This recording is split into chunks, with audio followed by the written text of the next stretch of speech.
Check. Check. Whoa. Down a bit. There we go. We are back, ladies and gentlemen. Oh, my phone's buzzing. Jesus. Put that away. Welcome back to Chatting Breeze. We've had a little week off, mainly because, the sun's been out and I've had a lot of free time, so I've been spending that time sitting in the sun.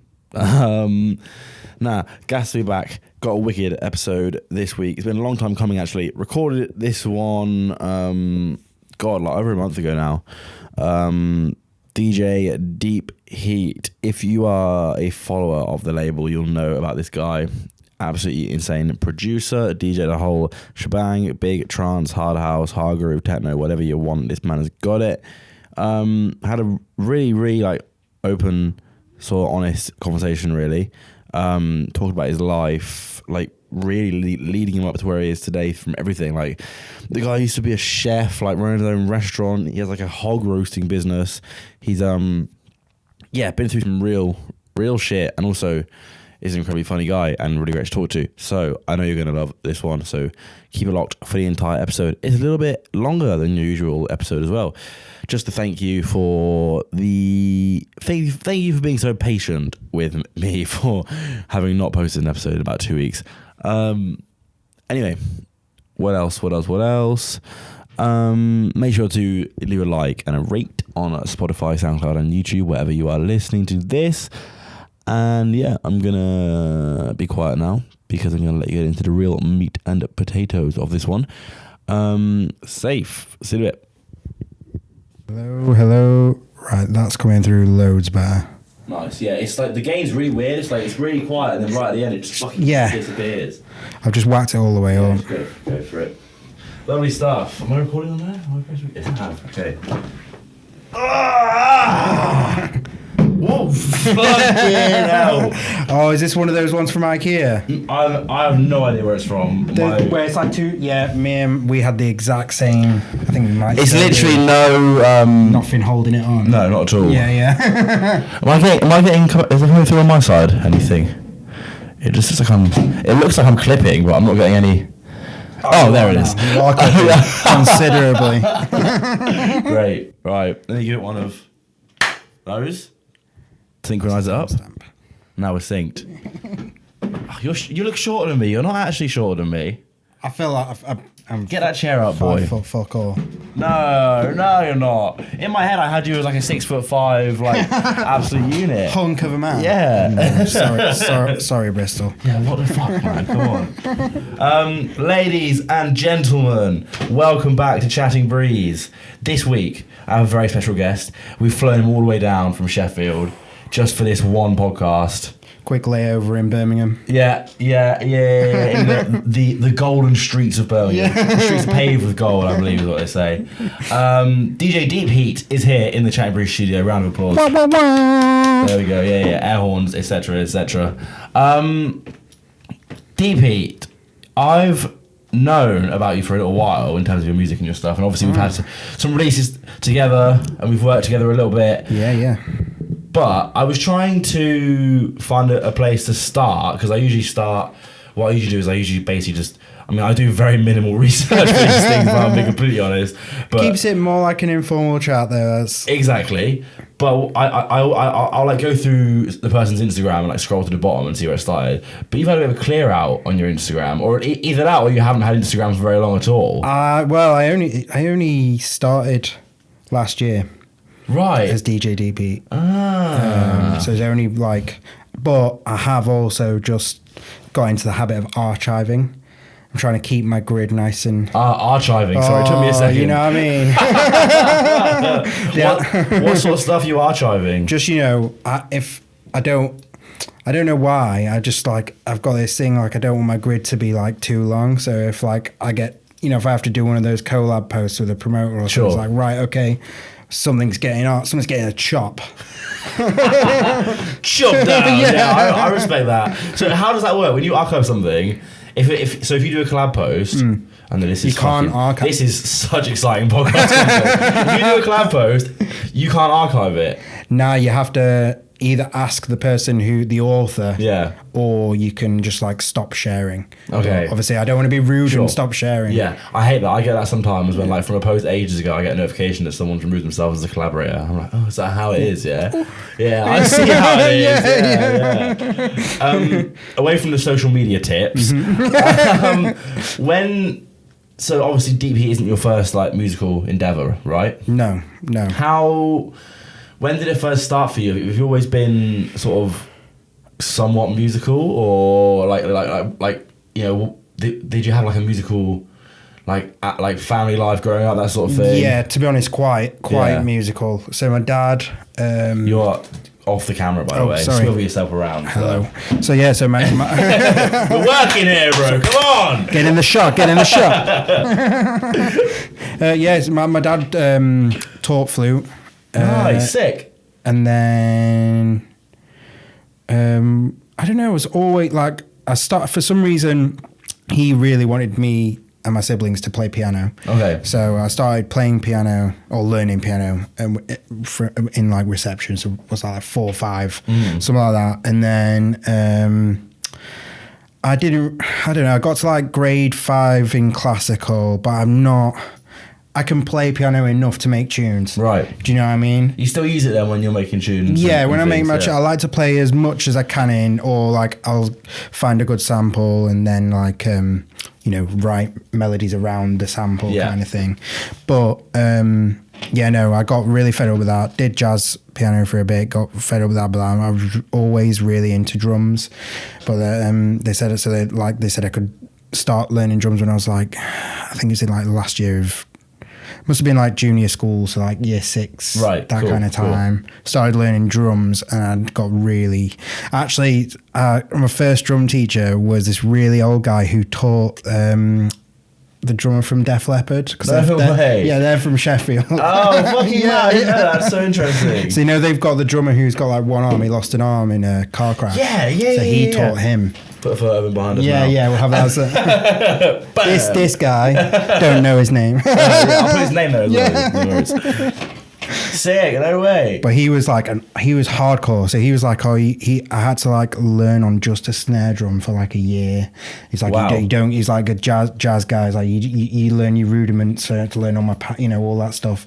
And I got really bored with that guy, and then I went to my dad found. So there's quite a popping band called Malevolence. They're like a metal band from Sheffield. Right. They're actually like doing really well now, but I went to school with those guys, and the drummer, he used to go to this there was a teacher called Bobby. He's a Californian guy, like looks like he could be in Kiss or something. Like, come on. And he's like, yeah, dude, the whole gear. Yeah. And I was like, I want to learn how to play like jungle and drum and bass drums. He's like, oh, so you want to learn lead and jazz? I was like, no. not quite. And he's like, yeah. I was like, no, I want to learn how to play drum and bass. He's like, yeah, man, same thing, dude. Is it the same? Is it? Syncopated rhythms. Right. Like jungle drumming is very similar to like especially like Cuban jazz drumming and like hitting like loads of rim shots and things like that. The way they use like sometimes they'll use like the side of a floor tom instead of a wood block and things like that.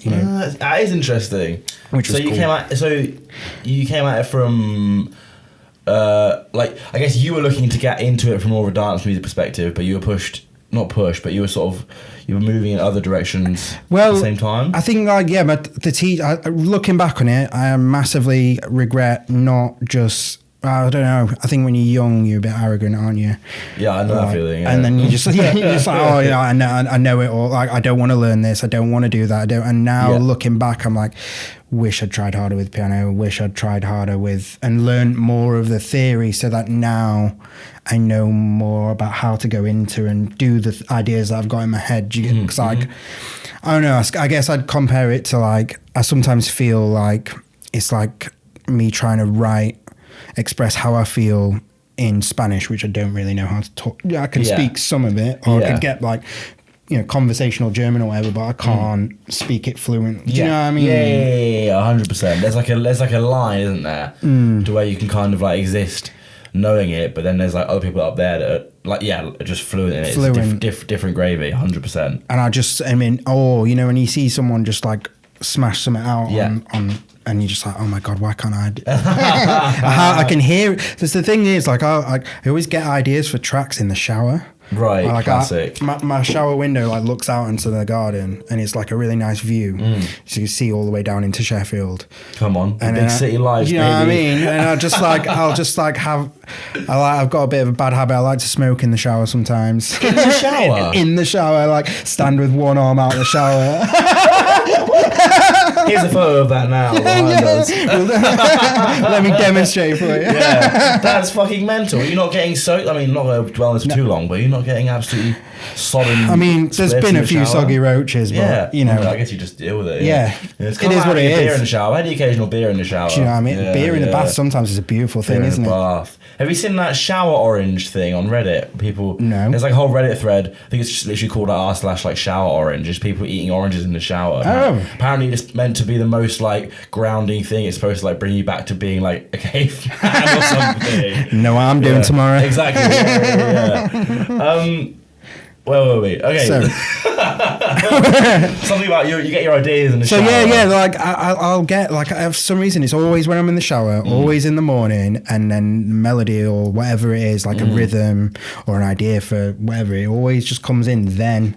And then since I do DJ Deepheat full time now, and I'm really blessed. You're full time with it? Yeah. Oh, sick, man! Fucking awesome! I didn't know that. So I stopped. I was a chef for about 12 years, and I stopped doing that in January last year to do this full time. No way.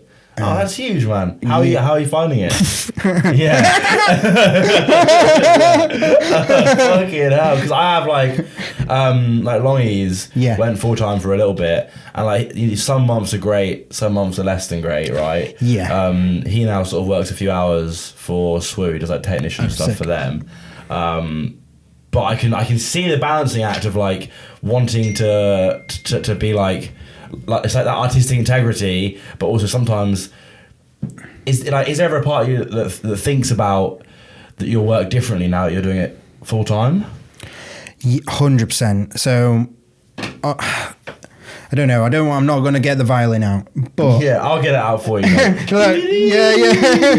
The long hard hours in the kitchen now. In the studio. Yeah. Well, what I'm trying to say is, I got basically a little. I'll give the people a little bit of Deepheat history. Come on. So basically, Arthur Wii Sports, who you had on, me and Arthur, friend of the show. Oh, absolute legend in the game. What a man. But yeah, we used to make garage together. Yes, he said that actually in his episode. Yeah. And I don't know. It was cool. I looking back. I don't know. We should have carried on with it because the sounds that are out now, you know. You were onto that pretty early by the sounds of it. Like, I hate being one of those guys that's like, we were so ahead of the curve. Yeah, I was doing it before it was cool, whatever. But sometimes it's true, right? It's fake sound like a cunt saying it. But yeah, no, it's true. But then that's also the same question of like, should you carry on doing it? Because obviously you didn't want to carry on doing it. Therefore... It wasn't that we didn't want to. So Arthur came down here for uni, which we were still trying to, as best as we could, to carry it on when he first moved. But I ended up, I worked in a Michelin-star restaurant. Oh, come on. About 2 years. What are you chefing up? What sort of stuff? Oh, that was like in Derbyshire near Chatsworth. A lot of great produce, to be fair. A lot of like... well, we had the foie gras protesters come round, and they were all like, foie gras. That's the bird? So it's goose liver, right? And say force feed the ducks. Yeah, they put a funnel down, but I've been to a foie gras farm in France. And the ducks are like lining up, ready to like. They love it. Baby. I can see that. Stupid fucking ducks, mate. Jesus Christ. That's mental. So you had like activists like coming to your restaurant? Yeah, they were like campaigning and placarding outside different. They were basically. It was like a Facebook. Do you remember Facebook groups and like communities? Yeah, fucking hell, yeah. It was like an anti-foie gras Facebook. Oh my goodness. Wow. And they were basically looking for anywhere that had foie gras on the menu, and then they'd go out, they'd like email the places first and be like, we're going to come and protest you unless you take it off the menu kind of thing. And then there'd like be like 12 of them in the car park. Oh my God. Talk about free time, bro. Yeah. Oh my goodness. It was Just Stop Oil before Just Stop Oil, Just Stop foie gras. Just stop my car. Yeah, come on. That's mental. Okay, so do you enjoy cooking then? Is that something that you still carry with you? Or? Yeah, I mean, like, so I cook. I've got 3 kids. I cook for my kids now, and it's like the most critical, ungrateful customers I've ever cooked. Oh, so I'll spend like 3 hours making something like really nice, and then they give it the Gordon Ramsay. They're like, "Oh, this tastes like fucking dog shit, Dad." I hope your children not say that to you. they effing Jeff, but you know. That's it's definitely some tricky customers. I can't even imagine. I have a drawer in my freezer which is like the beige food drawer for my son. If in doubt. So it's got, you know, like, they call them alphabites. They're like the same stuff as potato smileys, but they're alphabet letters. Huge. That sounds pretty sick. You know, I love a potato smiley. Yeah, come on. You can't be wrong. Yeah, 100%. Nuggets, fish fingers, tenders. Aldi do a good chicken dinosaur. Do they? Yeah. Oh, I got to jump on that quick time. Fuck yes. That's so funny. So that we've always got that on standby, and you know that's gets whipped out. But no, I like it now. But basically, that restaurant. Yes. I used to DJ on like after work on a Friday. There's a store in Sheffield called the Harley. It's like it went in lockdown. It's come back with the same name, but it's just not the same anymore. Okay. It was like a venue. So I met DJ Rashad there. Like, mad. It was a sick venue back in the day. Yeah. And I used to go DJ there after work and stuff. And sometimes I'd like not have time, so I'd DJ in my chef jacket, in my whites and stuff. But yeah, they pulled me into the office one day, and the sous chef, he's from Barnsley, and he had like a really nasal voice, and he goes, "Look, you're not going to be a Vici, are you?" What does that even mean? What's he getting So you need to decide whether you want to be a DJ or a chef, because you can't do both. This is your boss at the restaurant. Yeah, so the head chef and the 2 senior chefs took me into the office and was like, What was his reasoning? Why? So basically, in a lot of those kind of kitchens, they like it to be your whole life, and it does become your whole life. Yeah. Like you're doing like 14 to 16 hour days. Yeah. No, it is brutal. From what I've heard, that whole industry, like, yeah, you have to want to do it right. Like, yeah. And I mean, like at the time as well, it was the only Michelin star restaurant in near Sheffield, so they had like people queuing up to, like, we'd go on Friday nights before dinner services. It was really bad. Like they had a massive pile of CVs and they'd go through them. And I'm not naming this place. We're not doxing it, right? But they'd look them up. He'd look the person up on their social media and just be like, nah, don't like the look of him. Oh my goodness! But they could do that. They could do that. Everyone wanted to go there, right? Yeah, and everyone wanted to work there. And now the game's changed since COVID, like big time. Really, big time. Like, well, I think Brexit was we lost a lot of the hospitality workforce, like a lot. Kind of with a backbone, a lot of immigrant workforce. big time. And then COVID has just. A load of people that were doing it for a long time, myself included, had a big wake up call. Yeah. And we're just like, yeah, fuck this. Yeah. And then it's just like now chefs are it's too expensive for places to get enough chefs, so there aren't enough chefs, so no one wants to stay and work there and help the place work. Yeah. Do you know what I mean? It's just really bad self-fulfilling 100% thing now. And that's clubs. Exactly. It's everything, right? Everything. I mean, we can talk all day about how fucked the world is. Right? Like, how long did it take you to make a decision when they gave you that ultimatum?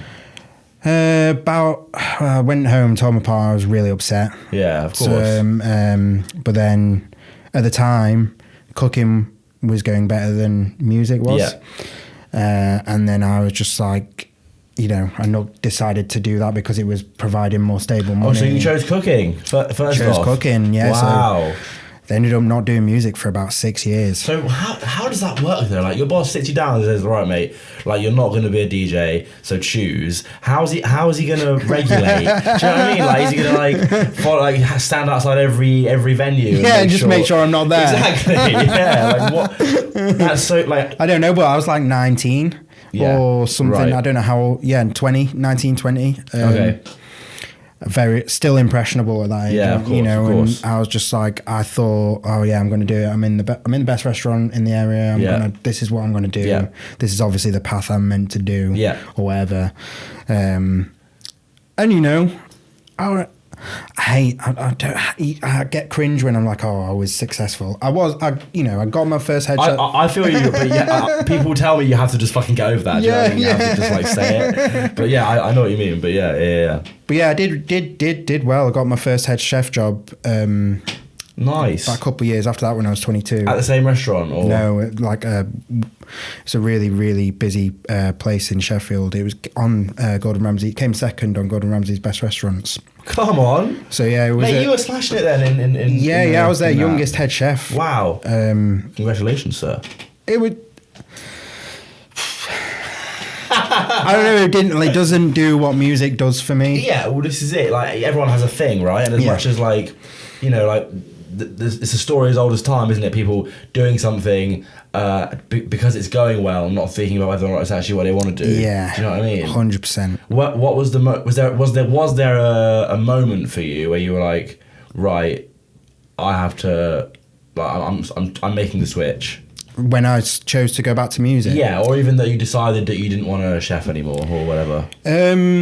So, like, COVID was a big one. Yeah. That was like wow, because I mean, so I started cooking when I was 16, 17 out of music college, and COVID was the first time that I'd had longer than a week off work since I was like 16, 17. And how long was that? So that was like, that must have been 7 years. That's fucking brutal. I think the longest I had off work was like a week and a half, 2 weeks in that time. That's but I actually went one period of my life where I didn't have time off work for about 2 years. But crazy. That's the culture in those kitchens, man. It's like there's a big martyr culture. It's like, we call, because everyone's doing those kind of hours. If someone does like a 37-hour a week full-time job, we call you part-timer, you know? Yeah, no, that's so brutal. That's so brutal. But you get sucked in, right? Yeah, and I think, I don't know, maybe it's ADHD as well. Like I have this thing where like whatever I do, I throw myself into it, and I just want to. I don't know. I'm very good at like hyper focusing. But that comes at the cost of like my family, because in my head I was like, I'm doing this to like make a better life for my family, but never saw them, never spent any time with them, never like, and I when I was there I was tired, grumpy, never had time. Whenever I like went on and opened Ableton or whatever, had no creative energy because all my mind and headspace was going into work, and that got me down. But then COVID was just a big eye opener, because it was like, fuck, like there's life outside of the kitchen. Like this is crazy. Were you furloughed or were you? Yeah, so that was another slightly mad story. So I actually opened my own restaurant. No way! 4 months before lockdown 1. Oh my god, that's just like fucking Jesus. What was the restaurant? So I don't know, it was a bit of naivety on both parts, business partners and my part really. I was like that. They came to me, this guy who I met through clubbing, through raving actually. He was like, me and my best mate want to open a restaurant. Do you know anyone that would like be on it for like doing the food? And I was like, hello. Well, that basically meant that I ended up doing everything. Right. Yeah. So I was like, I had to hire everyone, basically sorted everything out. Right. Apart from the building itself, they did all that. Yeah.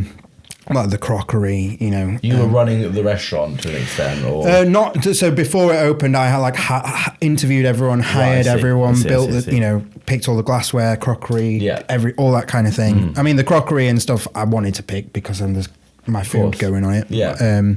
But yeah, no. So we did that, but we turned an old bank in Sheffield into a restaurant, and I just don't think like I don't think like we thought about how much money it was going to cost, because we had to like take the, you know, like a lift and the safes. We actually ended up using some of the safes as wine cellars, the big like bank vault, wow, the vaults downstairs. That's awesome. It's cool. That's fucking sick. Like, yeah, it cost went way over budget. Yeah, sounds like it. Fuck me. But then like we did really great. We were fully booked for the 4 months. Like people couldn't get a table on the weekends. It was, wow. It was really good. We were doing like really cool. We had a really cool, unique concept for Sunday lunch, where it was like you'd buy like a main course. So we did like three. So we did like a veggie like Wellington thing. I can't remember what the vegan option was. And then we did like a whole porchetta. So it's like a whole thing, but then we crackle the outside, so you got like crackling around it. Yeah, which is like a wheel of fucking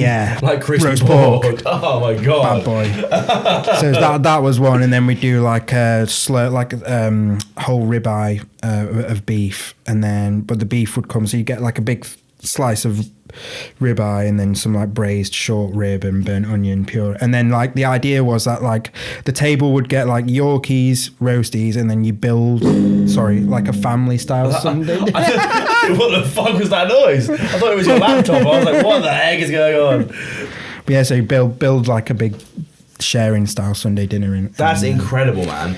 And that's so interesting to think about, like what might have happened if like COVID hadn't happened. Yeah, I don't mind. Maybe I'd still be cooking. Well, it sounds like you would. It sounds like it was like a huge success. Yeah. So what happened then? Like, how far into COVID were you like, oh, okay, this is fucked? Like, so originally we didn't even know if we were going to be able to furlough anyone. Right, because we hadn't been open. You're paying yourself, right, at that point? Well, so it was a big messy. There was a lot of red flags. Sure. So I agreed. I was like, I agreed to take a low salary. Yeah. And then I was promised a percentage of the company and never got a contract. Right. So it was one of them like verbal things. And yeah, that I kept asking to be written. Yeah. So it got a bit messy. But yeah, because initially, like, not to talk about COVID, like it's just the most boring thing ever, isn't it? But like we thought it was only gonna be like a few weeks, you know, and it's like, oh, we're over soon, don't worry. And then like how long before you were like, fuck this, see you later? So the first lot of furlough, I think, lasted about 6 months, didn't it? Something like that. Yeah. When that dried up, like I say, things got pretty messy. Yeah. And me and one of the business partners were just like, right, okay, yeah, we'll go separate ways kind of thing. And it was a shame because it was really good, and you know, a load of people came to support us, and I don't know, it was good. It's good. I can look back on it. It was a good memory, Sure. great experience. I know, you know, if I ever want to open my own business. Yeah. Do you ever think that you go back into that maybe? I'll go public with it. Yeah. I want to do like a reverse Action Bronson. Yes. So Yes. Oh my god, yes. So if I get Deepheat going, once Deepheat's like where I want it to be, and I've got the platform that I would like, all being well, God willing, you know, then I'd like to maybe open like a little thing in Sheffield. Mate, that would be fucking awesome. Oh my goodness. Do music, and because I did a pop up. We did a pop up with my friend, and it was proper cool. So we did. I did like food. It was like we were doing. It's called Estes. So me and one of my chef friends did food, and then my friend. She did like front of house, Sure. and then we had another friend who was working for a natural wine bar in London called Orange, and then they did natural wines. We did like barrel aged cocktails. Wow! So we did like barrel aged Negronis and Manhattans. Proper cool. Did like made some like kombucha for like non-alcoholic options, and then I got DJ friends, and it was basically in Mondo Radio's current location, and we had like a big barbecue rave thing in their courtyard, but it wasn't like one of these day parties. It was like a nighttime thing, you know. So, and people were saying it's like a rave, but with like gourmet. You know, you can have like you're like skanking, but then you've got like a glass of orange wine or a barrel aged Negroni in your Oh my goodness, that is just a dream, man. I absolutely love the sound of that so much. You got to bring it to Bristol, man. Oh, definitely. Look, I'm gonna get you on the catering. For Yeah, we'll do it. I mean, I've got a hog roasting business. Fuck off. Are you serious? No, real talk. We call so I'm called Boy Better Roast. You're joking. No. Oh my goodness. Send me some bits to put behind us right now. That's huge. How long have we had Boy Better Roast? So we started as Roasty Boys. Oh my goodness. For the audio listeners, he's currently showing me a ginormous whole pig. Suckling pig, if you will. No, that's a full pig. That's a full sow. What's a suckling? Suckling pigs, they're baby pigs, basically. Oh, I thought suckling was because it had an apple in its mouth. It was like suckling on an apple. No, it's because it's suckling on its mother's boobies. Yes. That is fucked, man. That's so sick. I love it. Oh my god. But yeah, no, Roasty Boys started in just out of lockdown, out of the last lockdown, basically. So right. me and a friend were asked to do catering for his like sister-in-law's 30th, but she's having a big do. Sure. And then we were looking to like hire a roasting machine, and it turned out it was cheaper for us to buy a small roaster than it was to hire one. So like, how the fuck does that make any sense? But well, yeah, no, it's like I think it was like 400 quid or something, to rent it would have been like even more. Right, mad. So we got this machine, and then out of that party, some more people at that party asked us to do another one, and then we did a big drive down to Bournemouth to get the big roast. You know, it was like all just kind of built it itself, really. But that, I mean, I don't do it. Like I say, I'm full time with Deepheat now, so I'm not. I think I might have done one last year. There's a cool restaurant in Sheffield called Bench. I did like a farmer's market with them. Nice. So I did these like Yorkshire lamb saddles as kebabs. So like slow roasted the lamb saddles and like lavash bread and bad boy. Huge. Oh my god. But you are taking bookings. Yeah. If you want to hire us. I'm fucking real. So that was like I presume then like I'm trying to track your journey like throughout COVID. Obviously, you were furloughed for a bit. I presume did you get back into making music around then as well? I got back into drumming, weirdly enough. Really? Like, I got my drums back out because when I was a teenager, I saved up paper round money and built this drum kit. No way. For ages, yeah. Sick. So I was like all my pocket money, all my paper round money would go into like music stuff, you know. Like that's hard.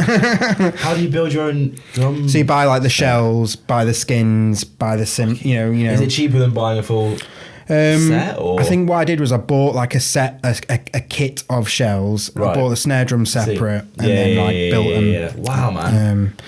But yeah, no, I have a weird story. Like I left my parents' house quite early when I was 15, and I lost a good portion of my drum kit and a lot of my stuff. Wow. When that, well, I don't know. You just lost it. It's just gone. Okay, say no more. So yeah, but like some of it was still at my granddad's house. Right. Then I got my drums back and taught myself like funk drumming and like the Purdy shuffle and things like that. And I was like getting back really into that kind of stuff. And then ended up doing freelance cooking because we needed money.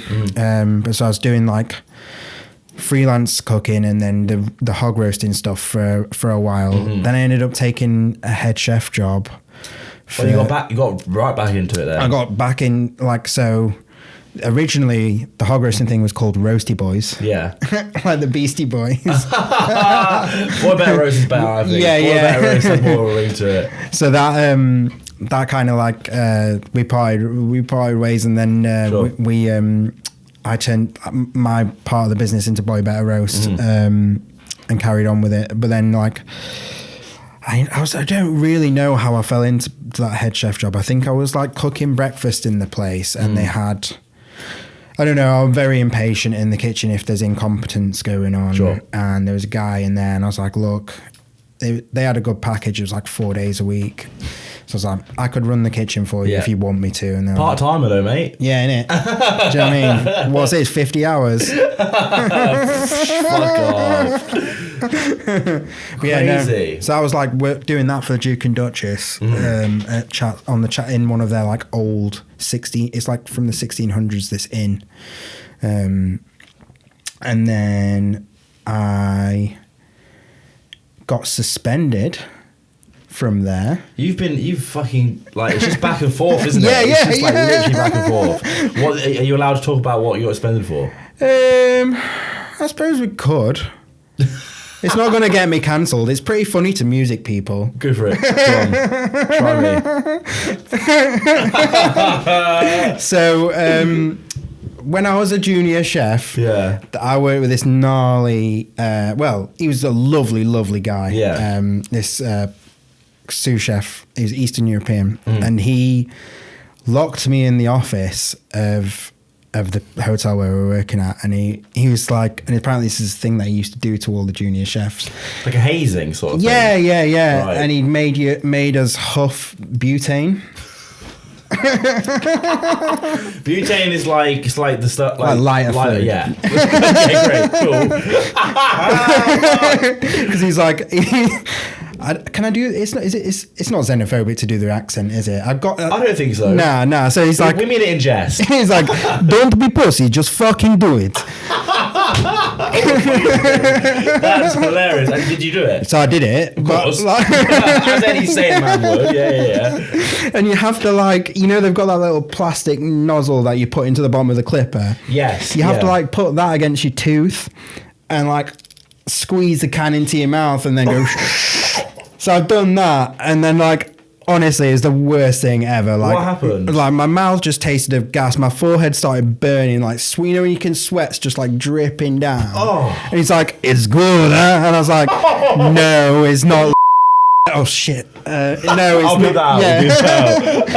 I was like, no, it's not. He's like, "Oh, back home I used to do 3 cans a day." Fuck me. He's like, "It's just like Nos." I was like, "No, it's not. Nothing like Nos." Oh my goodness. So yeah, basically, for some reason, as the head chef, I decided to demonstrate. I was telling some guys in the kitchen the story of me getting forced to do the gas, and I decided that I demonstrated the gas thing. And it can't have been that bad then. Some pot washer reported me. No! Brutal, not the fucking KP. No! So I got suspended, and that is actually when I made, in that suspension, is when I made DT2L and Russian. No way. In fact, no, I made some little electro bits first and then made those. And then, I'd kind of been keeping up with, so me and Ollie go way back. Goddess, this is. Yeah. Also, friends of the show as well. Yeah, friends of the show. Absolutely. What a lovely. Yeah, got so much time for those boys. They're both so sound. Yeah. So Ollie used to run. Did you tell him about the techno night when on his podcast? Yeah, he mentioned it briefly, but didn't go into much detail. So he used to run this techno night in Brixton called Them, and they did like parties, and then they turned into doing like vinyl releases and stuff. It was like, the sort of FE era of like industrial. Yeah. It was that cool when like those sounds first were coming back. It was cool. Before it was cool, mate. No. When it was cool. Oh, okay, sorry, my mistake. But no, yeah. So Ollie, he invited me. I had a solo alias called Merck. There's still some of those bits on YouTube actually. MERCK. Nice. And Ollie invited me down as Merck to one of their parties when I was like 18 at Corsica, and it was fucking banging. It was such a good party. So really? They had Lone playing, Mental. Tesla playing, Lucy, the Berlin techno Lucy. Right, yeah. All 3 of them were playing in the same lineup. Jesus. Yeah, it was ridiculous. How long ago would this have been? So that would have been, oh God, 20, it was... I want to say, it's before we played Berlin, so it must have been like 2012, 2013 times. Hell, wow. So that was Alex, the third guy from Wolfer, the UK garage trio. Me and Alex went down and met Ollie then, and we were supposed to do a release. It was like a UK hardcore kind of thing. Okay. Actually, the track I think is still up on OOUK Funky's. Oh really? YouTube Fucking channel. throwback. OOUK Funky. Come on. Big up Chell. He's from Bristol as well. Is he? Yeah, well, he's in Bristol now. I think. Is he still running it now, or is he? Yeah, still going. Really? Still going. He's done. So he just done some stuff for Mall Grab again. Mental. Like, Fair so- play. He's fucking killing it. Yeah, he's made a video. So this, I think Ollie told you about this thing that we've got coming out soon. Yes. Yes. So he's done a video for that. So that'll be cool. Hopefully. Nice. Yeah. But yeah. So what was it? What were we talking about? Ollie. He invited us down. Met Yes. him. Actually made friends with Lone in the smoking area Come and his on. manager. Boom, boom, boom. What a legend. He is so lovely. Uh-huh. Yeah. No, I'm not going to say that. Yeah. Nice. Censoring yourself. That's why I don't have to do it. It saves me a job then that way. Well, so in our studio, there's a guy who I share my studio with in Sheffield. He runs a podcast. Right, no way. Yeah, it's called That What. It's like a Sheffield podcast. Maybe Basically. I've heard of it.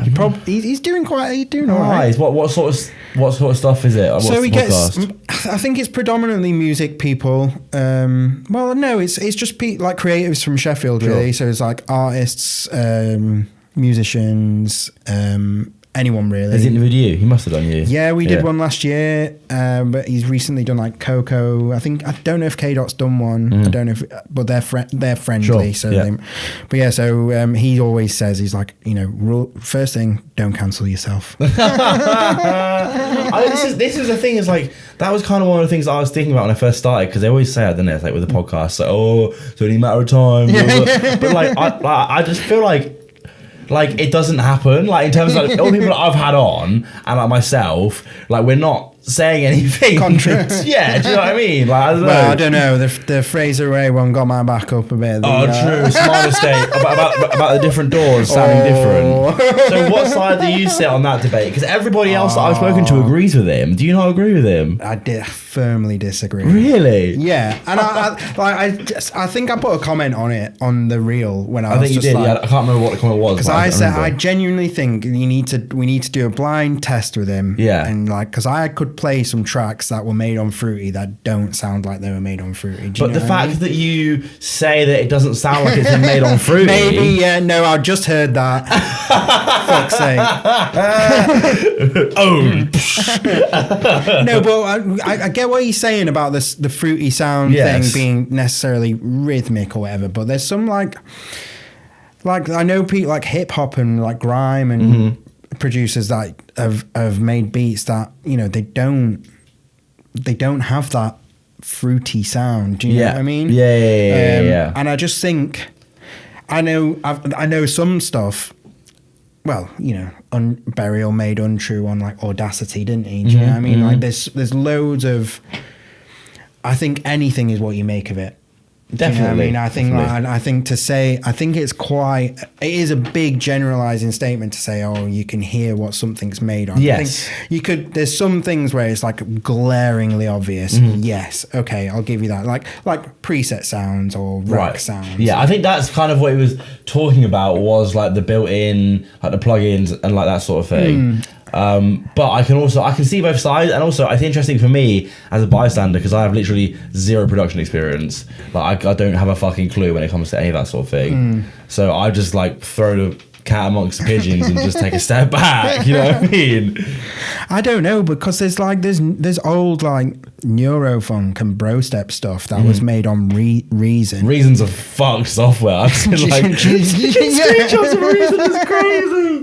Well, obviously, so Sheffield bassline is made on Reason. You can't. Is it? I didn't know that. Like, so there's a bass synth called Subtractor, a rack synth on Reason called Subtractor, and I've got a pack on a folder on my old iMac that my friend's big brother was a bassline producer. I got given Reason in year 8 from this guy's big brother. Come on. Yeah, so we got into it, but I wanted to make dubstep at the time. Right. Sheffield has never had a dubstep scene. Yeah. What was it, like dubstep, or was it like? I was sort of starting. I got into dubstep sort of late DMZ, early bro step era, like the Bar 9 kind of stuff. So it was kind of getting a bit woobby and wobbly, but it was still like relatively authentic. Yeah.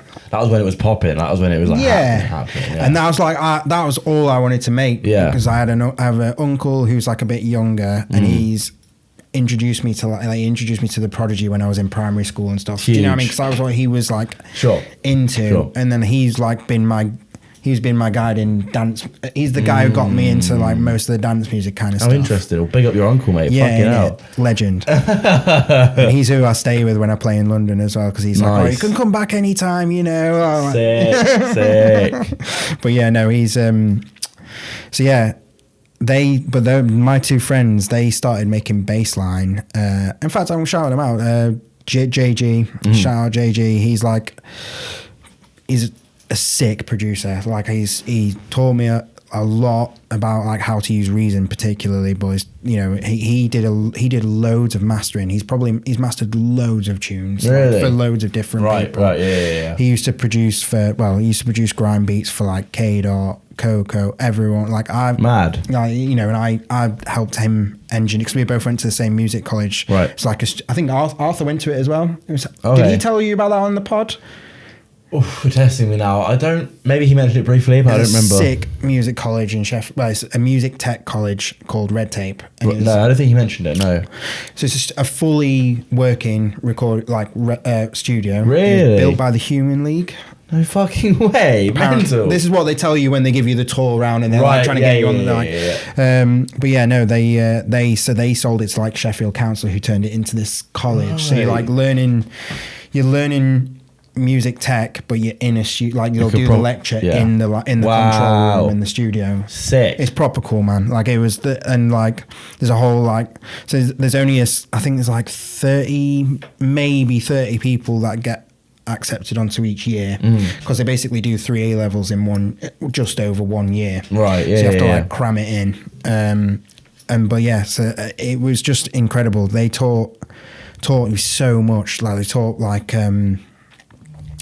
everything from like production, like live recording, live sound for shows, DJing. The DJ module was crazy. Like we learned first to mix vinyl records. We had to do a module. Like imagine like doing homework on scratching. Like we had to like write. That's crazy. So cool though. Have you still got techers? You still got a little juggle? I could probably beat match on 1210s, but I don't know about the scratchy scratching. No, you can get a little ricka-rickers. Yeah, little ricka-ricka. That's so good. That must have been so like inspiring for you as like a young person. Didn't really know whether or not you wanted to get into it or what. Like, well, I mean, no, like I always wanted to do music. Right. Like my dad got me a laptop when I was in secondary school. Got Reason off my friend's big brother. Yeah. And I locked myself in my room basically for years. Mad. Just like learning, trying to make the fat wobs on Reason. Yeah. Oh yeah. This one's dirty. So good. But yeah, no. And then I just spent my time doing that. And then it was my dad's mate from school in a band called the Sneaker Pimps. Sick name. They had a couple of hits in the 90s. They did one called Six Underground, and then they had one. So they had one that turned into like one of the first ever speed garage tunes. So it's called Spin Spin Sugar, and it's the Almond remix. Yeah, and that is apparently one of the first like do do do do do. Right. Mental. That's so fucking interesting. So my dad's mate Liam was like their keyboardist producer person in the Sneaker Pimps, and then he was, I think he's still producing. I don't know, but I mean like a proper producer works for major labels. So I went to like help him. I was basically being a T-boy. So I got kicked out of my first secondary school. I was politely asked to leave my first secondary school. Oh, no. You a naughty boy? A bit of, bit of a wind-up merchant. Right, okay. I wasn't say I was like I wasn't kicked out for like nasty things. Yes, just cheeky things. Being a little shit. Yeah. I rate that. I was always too afraid. I was like, I want playing Pokemon cards on my lunch break and not talking to anyone. But I wished I could have had a bit more jip about me. Oh, no. Fucking hell. It's funny stories to tell my kids now, and it's so funny because my kids are like the opposite. They get Really? like great parents' evenings, and I'm there just like. How? How? Minimal input from me, maybe. Yeah. No. I am a very active father. I'm not an absent father, I promise. Well, now I'm stay-at-home dad. So this is it. Yeah, this is something I wanted to touch on. Was you doing it full time, and like how you balance that? Like how much time do you spend producing versus how much you maybe like to, or? So I would look. Do you know what? So my routine. I'm so grateful for it because it's like how I've always wanted to live my life. Yeah. Do you know what I mean? I'd be in the kitchen cooking people's breakfast thinking I should be walking my dog, and now I get to walk my dog. You know, it's so good.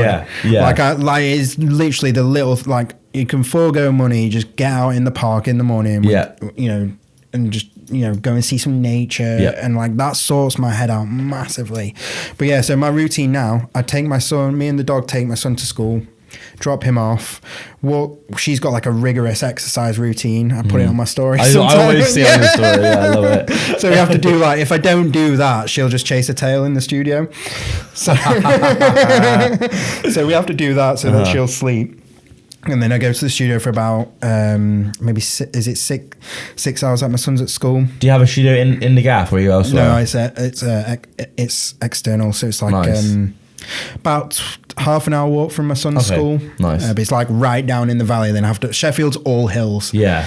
And then I have to walk all the way back up and get my son. So I have to finish around 2:30. But it's always like, you know, if I'm having like a bit of not creative block, or if I'm like scrolling or whatever, and then suddenly I get like a bit of inspiration and I start getting into it and I'm like, fuck, time to go. So sometimes like duty calls.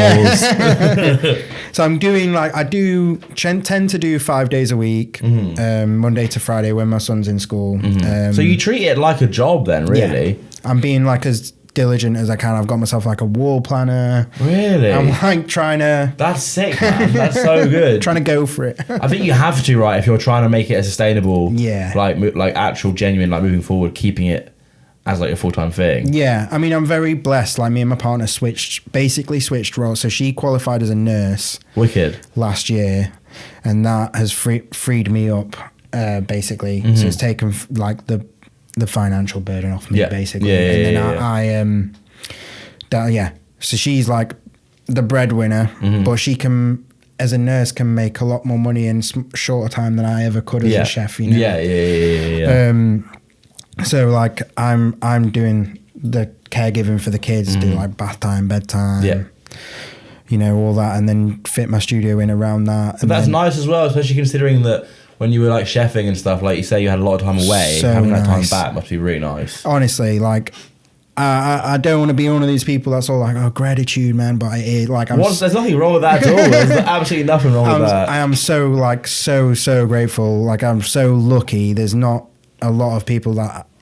I think I feel a lot of pressure because of how lucky I am, because I see most other people in music having to work a job and do music. Yeah. And honestly, like, fucking power to you. Anyone who's doing that, like, I salute you, man. Like, I found it so hard to have creative energy whilst working. And those of you that still manage to pull it out, like, fucking hats off to you. Yeah, it's crazy. Like balancing all that and having like a social life and like staying like mentally sane and like, you know, having 3 children. But also like, you know, the other sides that come into music, that, you know, networking. Yeah. You want to get bookings, you have to go to some nights, which is, you know... I hate that bit. I just hate that shit so much, man. I hate it. It's kind of hard, like part of the reason that I'm doing things like this is where I can chat to people without having to be like... In a smoking area. Yeah, do you know what I mean? Like, it's just so much more comfortable. I don't feel like there's this weird sort of like... Oh, like, what do you want from me? What do I need to... Do you know what I mean? I hate it so much, man. Well, that's the same reason I do the Mondo Introducing show, and that's the same thing as I wanted to get to know people in the scene. It's exactly the same thing as you. Like I'm interested in getting to know people, but less interested in, I'm late 20s now. Raving is core with me, and I can't hack it the same way I once Yeah, are could. you going out? You must be going out less now, especially with children. I mean, and that so sort of like thing. I've always had kids. So like I had my oldest. I've got my son was born when I was in year 11. Wow, man, that's crazy. Yeah, My goodness, how was that? mental. Yeah. Mental. Fuck, bro. So I've got a kid who's in year 8. Wow, bro. How old are you? Like, I'm 29. yeah. Fuck. Man. Wow. And my son's 13. Wow. And it is mental because he's like, he'll be 14 this year, and he in 2 years' time he'll be the age that we were when we had him, and I'm like, it's interesting because you look at him and you're like, I wasn't that big when I had a child. Surely not. Like, I wasn't. Like, that's fucking crazy, isn't it? No one was going to stop us, but at the same time, I'm like, if my kids want to try and do that, there's not. You have to go through me. Yeah. That's crazy, man. That's so impressive that you managed to, because it's not like you did that and then proceeded to like fucking take the path of least resistance. Like you've like been through it. Do you know what I mean? That's so impressive. Yeah, I don't know. I wouldn't definitely not recommend having a child whilst you're still in school. I think that was excellent advice there. Nice. That's what the listeners come for is that level of advice. But I love my kids so much, and I wouldn't be who I am if I didn't have my kids. But so basically, I was raving as a dad. Do you know what I mean? Like I started going raving probably around 16ish, and I had a kid. So I've always I think my partner, she's not really wanted to, but also she had sacrificed a lot more of that side of life than I did. Right. But I was doing it back then to network, because back then I wanted to do music. Do you know what I mean? So back I was still trying to figure out how I could do it. So a large part of it was, being a part of the community kind of thing. Definitely, yeah. But also, raves are fun when you're young. Yeah. When did you decide to sort of pump the brakes on that a little bit? In terms of because obviously you're probably doing more music now than you were then, but you're doing less of maybe the partying. Yeah. I mean, a gradual I think switch. Well, the big thing that pulled me out of going clubbing was when that restaurant made me stop cooking, stop DJing. Okay, so that was they basically put me on the 6-year hiatus, basically. Right. That was when we stopped doing Wolfer stuff, and it wasn't really it wasn't really my choice. Do you know what I mean? But you're kind of, would you say you're grateful for it in some sense, or? I'm grateful for it now because now I have untold appreciation for how lucky I am, and that is gives me a lot of my motivation. Yeah, because I'm there in the studio thinking fuck, I'm so lucky to be able to be doing this. Imagine rewind a year, I'd be miserable, sweating my tits off in the kitchen. Get your ass in gear. Make some music. Do your little bleep bleeps. How much do you plan in terms of for your music for the future? You say you have a wall planner, right? Oh, right, okay. So that was mainly just to get my because I looking at the empty one, I was like, right, I need to get bookings. Yeah. Okay. And to be honest, I don't know, mental health's a weird one. I think I'm quite open. I like to have deep chats about it. I've had just you can sort of picture some of the things I might have gone through. Yeah. I have an idea. So mental health is a massive thing that has ebbed and flowed. And, sure. I think it's something that we should talk about as musicians, because it's hard out here, and it's hard not to take something that you put so much of your person into. You put so much of yourself into this art. You put so much of yourself into your music. And my thing is I'm so scared of not being cool. I feel like an old fat dad. Do you know what I mean? And I'm like, is that something that still bothers now, you? like I'm too old to. I'm cringed. You know what I mean? I'm too old to be doing this. And then like I have Ollie from Goddess, bless him. He has so many dad chats with me, and he like talks me around and gets me out of my head. Yeah. And I'm so grateful to him. Like they're family. They're more than a label. Do you know what I mean? Like, 100%. They like just so supportive in every aspect, and like the amount of care that goes into each release with them. Yeah, they put like so much into that. So like every single one gets the same as well. I don't know how Ollie does it because that guy grinds. Yeah. He's got two jobs and does Goddess. Like what? Fair fucking play. Would you ever like to go down that path in terms of like doing a label or something like that? Or? If I ever had the platform to put other people's records out, I would love to. If I'm ever lucky enough to be in a position where because I'd like to be in the position to self-release my own stuff as well. But personally, I don't feel like I'm there yet. Just in terms of, I want a certain platform. Sure. Because you just need it nowadays to get the right traction on your stuff. It's true, and even then, sometimes you put something out and it will just fucking disappear into the abyss. Like. Exactly. So you can expect a Suckling Pig X Deepheat record label at some point, bringing you hog roasts and tunes. Yeah. Fucking hell. What time is it? Jesus. Should we get to radio? I think we've been going for about an hour. Oh, okay. Yeah. I don't feel like we've even talked about anything. I know. It's just been fucking. I usually go for an hour, but I'm more than welcome to. I'm more than happy to continue if you want. We should keep going a little bit, mate. I'm keen as fuck. I'm so keen. I wanted to chat to you a little bit more Let's about. do some more music talk. Yeah, I was gonna say I want to chat to you a bit more about like your process and like having that studio time and doing like 9 till 2:30 or whatever it is, whatever time you do. Do you find that can be sometimes a bit constraining for your creative process because you have to get everything done in that time, or is that just the way you like to work? The opposite, right? If I'm honest, because having the time, I think sometimes when you're sitting there, you book a day out of your calendar. You go, right, this is my studio day.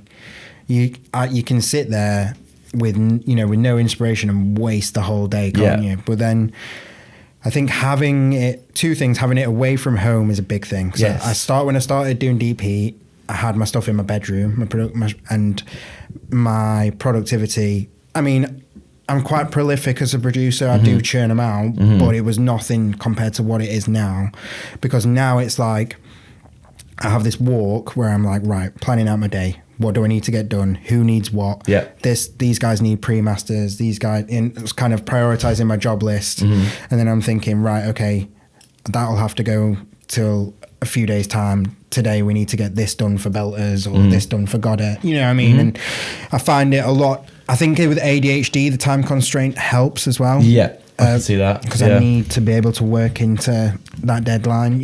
Having that thing, it can either go one of two ways. If I've got a deadline, I can either procrastinate it away and ADHD out. Yeah, I've been there. Or it's a driving force. Yeah. So, and there's definitely something to be said for having that sort of like commute as well, right? Having that like outside gap in between your morning and work. Yeah.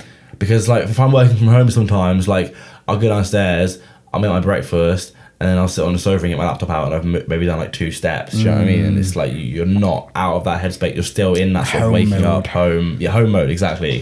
Yeah, that's so interesting. It's definitely.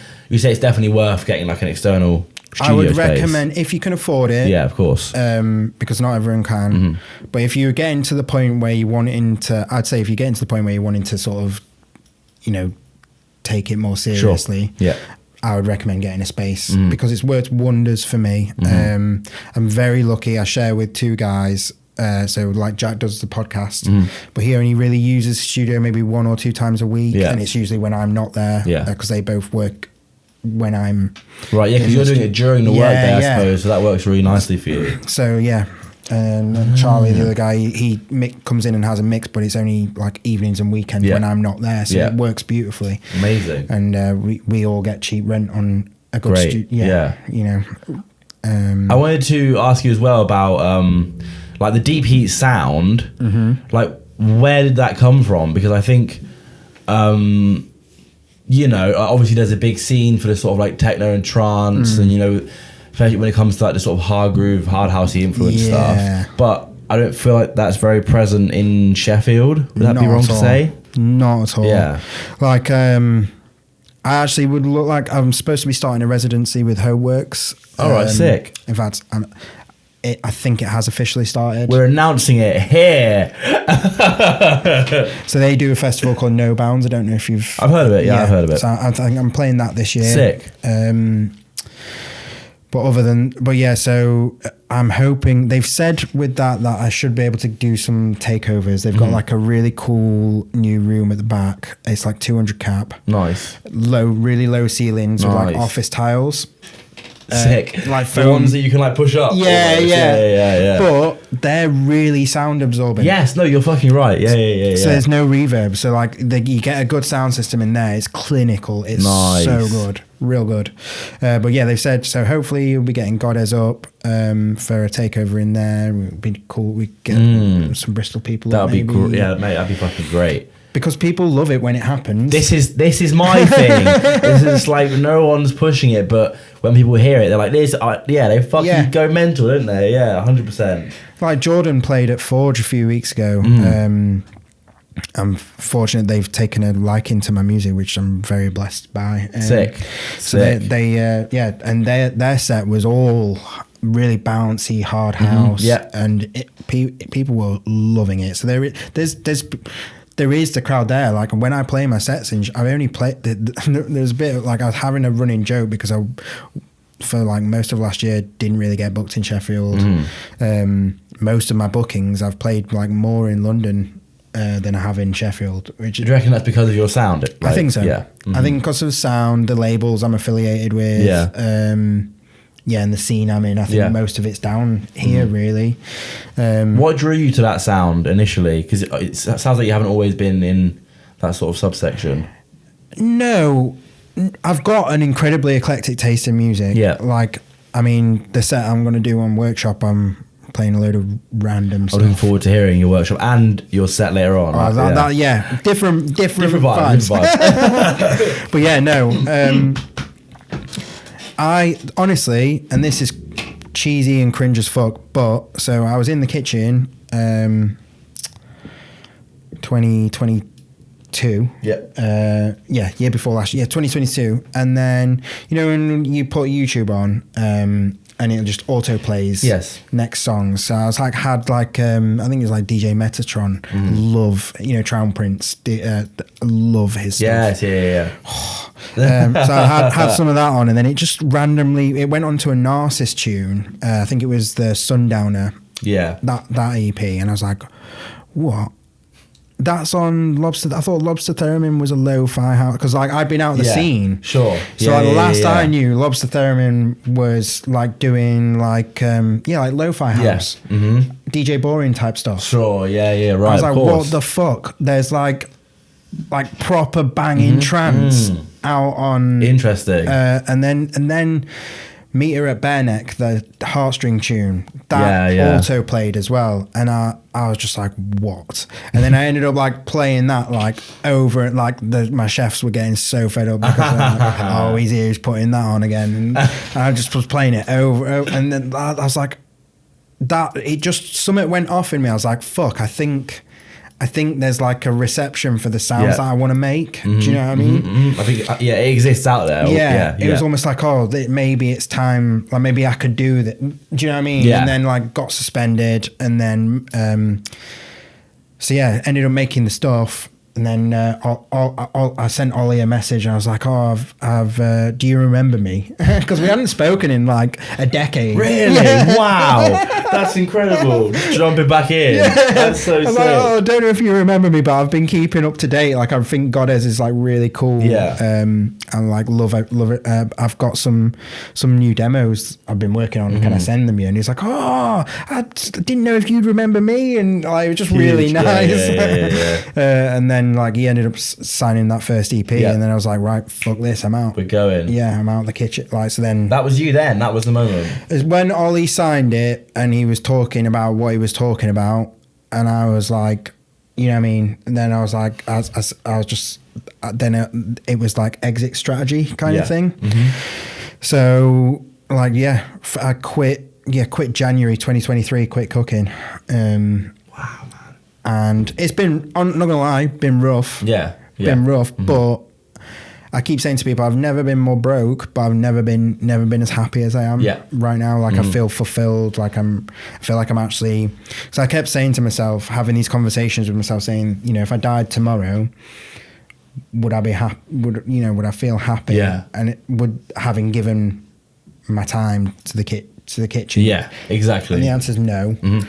But you know, if I died tomorrow, thinking I've spent I've had an amazing year and a bit doing this. Like I'm starting to like go to cities that I really want, like Bristol. I've wanted to come here and for ages. I'm getting to come here. I've been going down to London loads to do like and every time I'm down there, just getting to do really fun stuff and, you know, go to the studio, meet cool people. You know, just all this stuff that I've always wanted to do.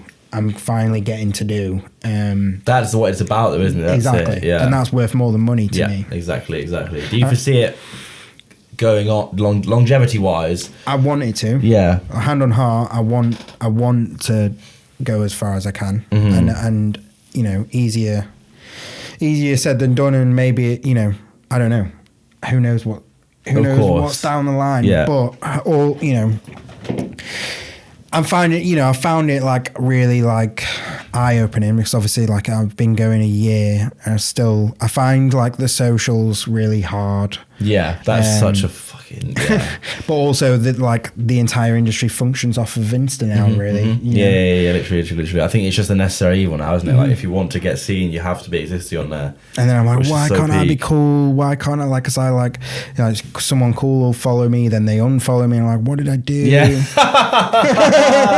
Oh fuck, man. Oh. No, I completely get that though. You're like comparing yourself to everyone, right? Like everybody going on, seeing how many fucking likes. Do you know what I mean? Like, oh, why is mine not getting as much? Like, it's so toxic and it's so evil.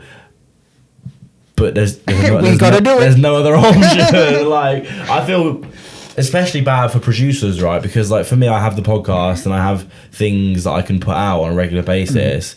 But for producers, it's like you're supposed to be taking time to like craft this thing, and you shouldn't have to be putting a video up every day of you like fucking dancing around your studio to some like fucking, do you know what I mean? Like I feel it feels bad, man. It feels bad. I think one thing I've noticed this time round is when we were doing music before, like it was, well, one thing that's changed for the better is the boys club seems to not, it is still male dominated, let's not joke, like, but it's a lot less so than it was. And that's like amazing. Like someone who's got a daughter, like she wants to be a singer, like we need, you know, more women in all, not just as on lineups. You know, I want to see more female engineers, more, you know what I mean, like more female label heads. Do you know what I mean? Like, and we are starting to see it, which is great, and I want more of it. But I think like that whole thing of like really knowing production terminologies, it's all seems to be a bit gone to me. I don't know if this is like do you know what I mean? Like, I kind of know what you mean. I'm coming at it from a different perspective as well, because obviously, like I said, I don't have much experience with producing anyway. So in my conversations with people, it's often that's not part of it anyway. But I definitely understand what you're saying in terms of like it's less about like it's less about like being a certain type of person, like appearing a certain way, and like I know what you mean about like the terminology. It can feel like it's like a secret language, right? I think what I'm saying is like I've seen a lot more image-driven stuff, if that makes sense. You've seen it recently. I'm seeing it more. I think it's more image-driven now than it used to be. What did it used to be? No, not that it didn't used to be image-driven, because music's always been image-driven. Of course. I mean, more like, I don't really know the feeling that I'm trying to put my finger on. It's more like I'm seeing more like genre fascism. Do you know what I mean? Like, I play jungle. I'm a jungle person. You're seeing more of that now, you think? And it's like, yeah. I've spoken to people, other musicians. I think Manami, like, we speak, I don't know if I'm pretty sure she'd be comfortable with me saying this. Like, so she was saying, like, about how, because she's sort of going in a more bass music direction now. And she's doing a remix. She's done a remix on this thing coming with Goddess. Yeah. Proper cool. It's very like breaksy, bit like Sam Interface kind of style. Like, I think I've heard that. Maybe. I think maybe I've heard it. Maybe. When this isn't the. I'm not going to. It's just yeah. But yeah, no. And she was saying like, because she has been doing like the trancey prog thing. Yeah. She's saying like if she wants to play like a mixed set for a trance promoter or a prog, they get really upset when she plays the bassy stuff. The bassy stuff don't want her to play the proggy and trancey stuff. And I'm like, some of my favorite sets are exploring genres. I like a longer set. Yeah, I like to watch longer sets because I like to watch people express themselves more. And I think a lot of, I don't know, the lineups these days just seem to be shitloads of DJs playing 1 hour or 45 minutes each. And 45 minutes is lethal. do you know what I mean? So lethal. Fucking, I have seen more of those like 40-minute sets recently popping up. I can't believe that's even a thing. How are you supposed to express yourself in 40 minutes, man? I think less than an hour should not be allowed, like at all. An hour should be the bare minimum. Yeah. And even in an hour, I find 60 minutes is hard to get out what I want to say with a mix. Do you know what I mean? Yeah. But also, I think like there's a I think the flooding of the DJ scene, because there's everyone and the dog's a DJ now, aren't they? Too fucking right. But for me, it's made the good ones stand out even more. You think so? Because there's so much noise, isn't there? There's so much white noise everywhere, and so many. Oh, I've made this track on sponsored reel. You know what I mean? Yeah.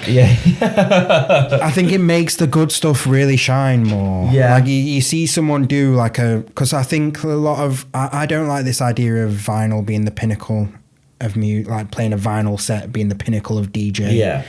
If vinyl was the pinnacle, why did we invent CDs? Yeah. You know? No, I feel like I can definitely see the argument for like it being a more like scaled way of DJing. Perhaps, but even from an audiophile perspective, why would you want something that's prone to like needle skipping? Oh, like, for sure, do you know what I mean? But it's like, people that it's saying like, oh, I don't need that. Do you know what I mean? It's that sort of like, I don't fucking need that. Like, you know, whatever. Like, yeah, it's that thing of people wanting to one up. It's elitist. There's always been elitism in music. That's always, music. And especially in production, though, like people always have been hating on Fruity and Cubase and all different workstations. Like always been, because Fruity's like the most accessible one. Yeah, I'd say it's the one that most people can get. Because like obviously Logic, it's exclusive to if you have Apple, which is pretty elitist because not everyone can afford an Apple computer, which is mental because propeller heads who made Reason actually made Logic and sold it to Apple back in the day. That's interesting. So you used to be able, like the early versions of Logic, I think you could have on a Windows computer. So cool. Fuck. But anyway, like elitism. Yes, we don't need it. No, we don't need it. And like, there's always. I think the vinyl thing is part of that. Like, it's not everyone can afford to collect hundreds of records. Like, not. You know, why should they? Yeah. It's become more expensive with time as well, right? Like it used to be so much cheaper because it was the way that everyone was doing it. And now it's too expensive to press a dub plate as well. Like I think like someone at a label I know were looking at trying to get, well, the artist wanted the release on vinyl. The cutting house was saying like £13 like individual cost per record, and we can't, like, how are we supposed to sell out to a record store? How are they going to make a drink on it? Like, what? Yeah, that's crazy. What is even the point in doing it then? Because like it's expensive, like it's bad for the environment. Like all it is just not all it is, because like I have records and I enjoy records, and like it's what I started mixing on was on vinyl, and like I haven't done it in a while, but I would definitely like I enjoy it from time to time. But also it kind of the way we're talking about it now makes it sound like it's just like a cool hat. Do you know what I mean? It's like a pair of sunglasses. It's like it's the Emperor's New Clothes, isn't it? Yeah, exactly. Yeah, it feels like that a little bit. I think with that, and with my thing is, I've seen really bad vinyl sets. I've seen great vinyl sets. I've seen really bad CDJ sets. I've seen great CDJ sets. Everything is what you do with it. Do you know what I mean? Like, definitely. But like, if we're just playing vinyl because I'm doing my vinyl set, it's, you know what I mean? Yeah. If it's not adding anything artistic, if it's not like, why are we doing it really? Yeah. Do you know what I mean? If it's not to look cool, do you know what I mean? You're right. You are so right. And there's so much of that about looking cool now, isn't there? That's just what the whole... To look like a real DJ. That's what the whole business is built on now, isn't it? It's just looking cool. But this is that's what I was trying to say with the image thing. Yes. I think there's more of... You have to look a certain way. You have to present a certain way. Yeah. You have to conduct yourself a certain way to be associated with certain scenes, certain nights. I think, you know what I mean? Which is also strange though, because at the same time, like barriers are being broken down, but new ones are being put created. Up. Yeah. It's different. Yeah, it's fucking tough. Well, like I've noticed as well. It's like one thing like I'd love to make a difference with in the scene if I can is real representation. So like I'm a queer person, but I might not necessarily look like the type of queer person that should be included. Yeah, whatever that means. On an inclusive lineup. Yeah. But then like I've been at some of the most inclusive queer nights and I've felt very excluded. Do you know what I mean? I'd love a space for where there's representation of everyone. Yeah. You know, like we're representing, and it's easy to do. Yeah. It's so easy to do. So many people are DJing. How is it hard to get a cohesive lineup musically whilst being diverse? It's not hard. Yeah, it's true. Maybe it's hard to get them all in the same place at the same lineup, but... And then it's a problem of like, because of this larger system though, it's like, if you were to create that lineup that was like representative of everybody, would it sell tickets? But I think it would. Yeah, I think you can. I think so. What like I really upsets me. Like I've got friends who been on lineups and musically it makes no sense. Yeah, they're like, why? And then they're like, oh right, they needed a black girl. Right. Yeah. They needed a queer person, and you realise you're the token booking. I mean, it's never happened to me because I don't get token booked. Do you know what I mean? Yeah, like, yeah. But and that's a real... Promoters need to do better, especially in Sheffield. I think it's very different down south, especially like London's way ahead, but they're kind of in their own little bubble. Yeah, definitely. But in Sheffield, like we have the same promoters putting the same group of men on the same artists, same. Do you know what I mean? Like, and then now because it's 2024, we're starting to see the same men plus girl plus gay bit plus, and you just like, it's so bad. It's brutal, man. Because they've not even so depressing. taken the time to like listen to the mix. Or so fucking depressing, man. Jesus Christ. But what I'm saying is with the influx of DJs, we've got so many more to choose from. Yes, there we go. Yeah. What I'm saying is like it should be so much easier to get a diverse lineup while still being musically cohesive, you know, and having your big headline to draw people in. You could still do it. Do you know what I mean? No, you're right. You are completely right. Yeah. In my opinion. No, I'm completely in agreement with you. But I would like to see more, as a queer person in the queer scene, I would like to see more representation for all queer people. Do you know what I mean? I don't feel like you should have, I'm trying to like pick my words really carefully here, but I don't feel like you should have to look a certain way to be booked as a queer person. I think any scene is very good at gatekeeping regardless of the scene, in terms of like, you know, like it, like even the scenes that are maybe more known for being like more accepting, you know, there's still like a certain archetype that works within that scene, whether or not it's conscious or subconscious by the people operating within that. You know, when you think of a certain scene, like an image comes to mind, you know, and that's just, it is brutal, but it comes back to the same thing of like the image-based stuff. Like it's just how people think about things and how people visualize things, which is so awful that you should have to even like have any visualization of music, because it's like not a visual medium, you know, like it shouldn't even be like that at all, right? Yeah. No, yeah, you should. But then it kind of has to, doesn't it? Because I think MTV changed that, didn't it? Yeah, well, exactly. It's once you open that, once you take the lid off, do you know what I mean? There's no putting it back on. No putting it back on. I'm starving. Yeah, let's fucking. There's a barbecue at radio apparently. So what are you? I don't know what to bring though. Then I'm gonna get some stuff from the shop, but I don't know what to have. Ooh. What are we barbecuing? I don't know. See, now I feel like now I know all of this about you. I have to fucking ask you. Like, are you gonna bring you brought a pig with you? It depends what barbecue we're about. If it's one of those instant jobbies, I play it safe. Go burgers. You're probably right. Yeah, you're probably right. I can't There's imagine. No chance I'm cooking chicken on one of those foil things. Yeah, no, you're right. Well, fingers crossed it's not one of those. I might give Lauren a ring and see what it's saying. But thank you for coming on, my good sir. Thank you. Been an absolute pleasure. Wait. Before we go. Oh my god. I brought you something. You and Arthur are the only two to fucking bring me gifts. Oh my goodness. It's the Northern Charm. Come on. The Spice Melange. Fuck off.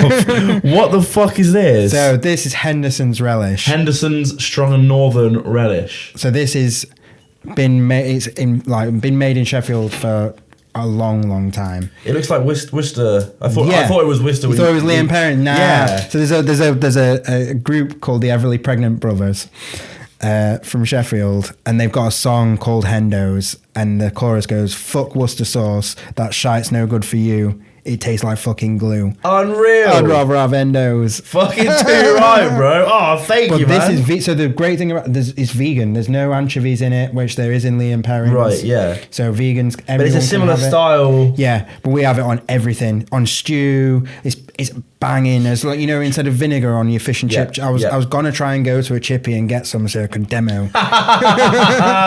Oh mate, that's amazing. That with your salt on your chips. That is fucking class. I'm gonna use this in everything now. Thank you so much. It's a Sheffield thing. Yes, I love it. Oh, it works. Mate, we spoke about food so much on this fucking episode. Yeah. I love it. So good. Oh mate, thank you. That's fucking sick. No worries. Anything else you want to say to the people of the world before we land this plane? No, I hope I've not upset anyone too much. I hope I have upset everyone loads. Thank you for anyone who's bothered to listen. Yes, thank you. DJ Deepheat, ladies and gentlemen. Woo! This is the bit where we found out it wasn't recording the entire time. Or the laptop's crashed. I bloody told you that was a good one. Cheers for making it to the end. You're really doing wonders for my audience retention rate. If you liked, make sure to give it 5 stars on Spotify. I love seeing that number go up and up and up and up, and it helps more than you realise. And like it on SoundCloud and YouTube. Big up for listening. I'm going to keep these intros nice and short now because no one's really listening at this point anyway. Everyone's cut off. So yeah, bye bye.